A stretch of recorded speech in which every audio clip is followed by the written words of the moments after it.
feeding it with wood, and occasionally panicking if the wind shifted or the coals looked too dim.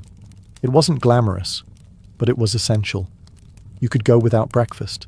You could limp through a bad hunt. But if the fire went out? Now that was a group emergency. Starting a fire from scratch wasn't easy. It involved friction-based tools like fire drills or hand-spinning sticks over dry wood. If your hands were cold or your material damp, you could be there all day, hoping a tiny ember showed mercy.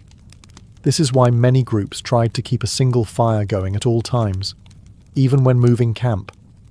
In some cases, someone literally carried a glowing coal wrapped in moss or bark to keep the flame alive on the road. This person had one job, and the pressure was very real. Fuel collection was part of the deal too.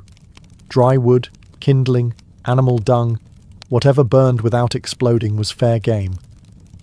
Children often helped, though they sometimes brought back things that looked flammable but absolutely weren't, like wet logs or half-buried mushrooms. Fire maintenance also had a social side. The fire was the centre of camp life.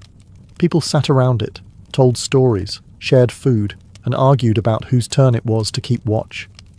The fire pit was, in a way, the original living room, except if someone fell asleep on duty, it could freeze everyone to death. No one got praise for keeping the fire going. But if it went out, there were no excuses.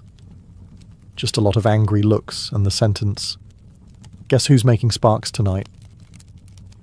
Contrary to popular belief, not every prehistoric person lived in a cave. Caves were great if you could find one.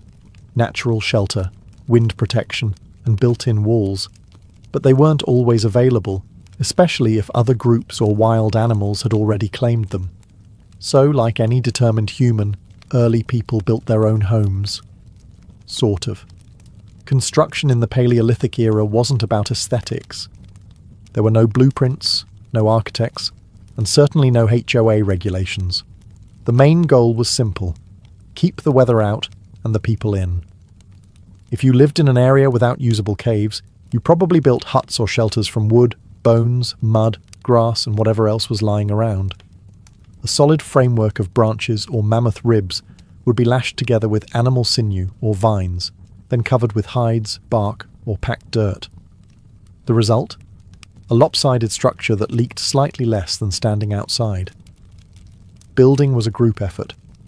One person held the sticks, another did the tying, and someone stood nearby pretending they knew what they were doing.